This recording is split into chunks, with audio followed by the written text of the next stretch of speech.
can help us ease our stress. Again, at least we aren't exacerbating it with self-criticism and feelings of isolation and judgment. Can it also help us be better parents? Right. So in other words, can it help Absolutely. our kids as well as can it help our kids as well as ourselves? Yeah. So one of the early pieces of research on self-compassion, and this goes back to the very beginning, is we realized that it could help us re-parent. So I think as we get into the self-compassion work and go more deeply, we realized that this isn't coming out of the air. That, our parents had issues. And there's one phrase I love from Carl Jung, which is the biggest burden. And Carl Jung was a Swiss psychiatrist. He said the biggest burden on children is the unlived lives of their parents.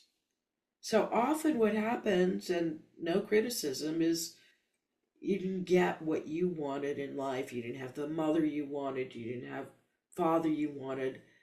You're going to try to make your kid just what you didn't have or just what you wanted.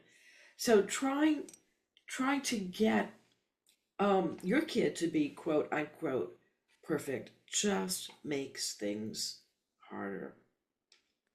Yeah, and trying to be a perfect parent. Like one of the things I found in a way helped me, my son's autistic, is there would be other parents, and they would basically kind of almost like give up their lives trying to be the perfect parent, trying to help their kid, like, as much as possible, which is wonderful. I have to be honest, my self-compassion practice helped me kind of this idea of the good enough parent. It's like, it's in some ways when you make a mistake and you model how to deal with that, that's almost, I found, like more effective than never making mistakes and getting it all right. Like the ability of self-compassion to allow you to get it wrong. And that's Yeah. okay. We don't have to be the perfect parents. And that's life, and modeling how to deal with that in front of our kids. What do you think about that? I think that's golden. And just so you know, there's some wonderful history with this.